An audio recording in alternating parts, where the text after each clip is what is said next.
দেশ বিদেশের বাছাই করা খবর নিয়ে সর্বদাই সত্য সন্ধানী ই নিউজ ভারত।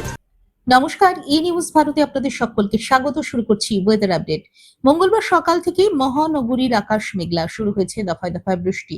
তবে শুধু বৃষ্টি নয়, আবহাওয়া দপ্তর জানিয়েছে আজ কলকাতা ও সংলগ্ন জেলাগুলিতে ঘন্টায় 50 থেকে 60 কিলোমিটার বেগে ঝোড়ো হাওয়া বইতে পারে। আবারও বৃষ্টির দাপট শহর কলকাতায়। আলিপুর আবহাওয়া দপ্তরের পূর্বাভাস অনুযায়ী আগামী 24 ঘন্টা দক্ষিণবঙ্গ ও উত্তরবঙ্গের আবহাওয়া অত্যন্ত অস্থির থাকবে। মঙ্গলবার বজ্রবিদ্যুৎ সহ মাঝারি বৃষ্টির প্রবল সম্ভাবনা রয়েছে। তিলোত্তমার আকাশ মূলত আংশিক মেঘলা থাকবে। বজ্র গর্ভ মেঘ সঞ্চারের ফলে বৃষ্টি হবে।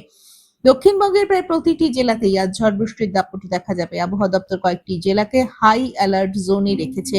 ঝাড়গ্রাম, পূর্ব ও পশ্চিম মেদিনীপুরে বৃষ্টির সম্ভাবনা বেশি। এর পাশাপাশি পূর্ব বর্ধমান, বীরভূম, নদিয়া এবং উত্তর 24 পরগনা জেলাতেও বৃষ্টির সম্ভাবনা বেশি।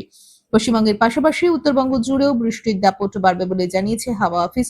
উত্তরবঙ্গের সব জেলাতেই বজ্র বিদ্যুৎ সহ বৃষ্টির সম্ভাবনা থাকলেও 3 জেলায় বিশেষ সতর্কতা জারি করা হয়েছে। ভারী বৃষ্টির সতর্কতা রয়েছে আলিপুরদুয়ার, কোচবিহার এবং জলপাইগুড়িতে। আজ কলকাতায় আংশিক মেঘলা আকাশ। আজ কলকাতা ও তার পার্শ্ববর্তী অঞ্চলে দিনের সর্বোচ্চ তাপমাত্রা 31 ডিগ্রি সেলসিয়াস, সর্বনিম্ন 26 ডিগ্রি সেলসিয়াস। বাতাসে আপেক্ষিক আর্দ্রতার পরিমাণ 67%। অনুভূত তাপমাত্রা 34 ডিগ্রি সেলসিয়াস। ব্যুরো রিপোর্ট, ই নিউজ ভারত।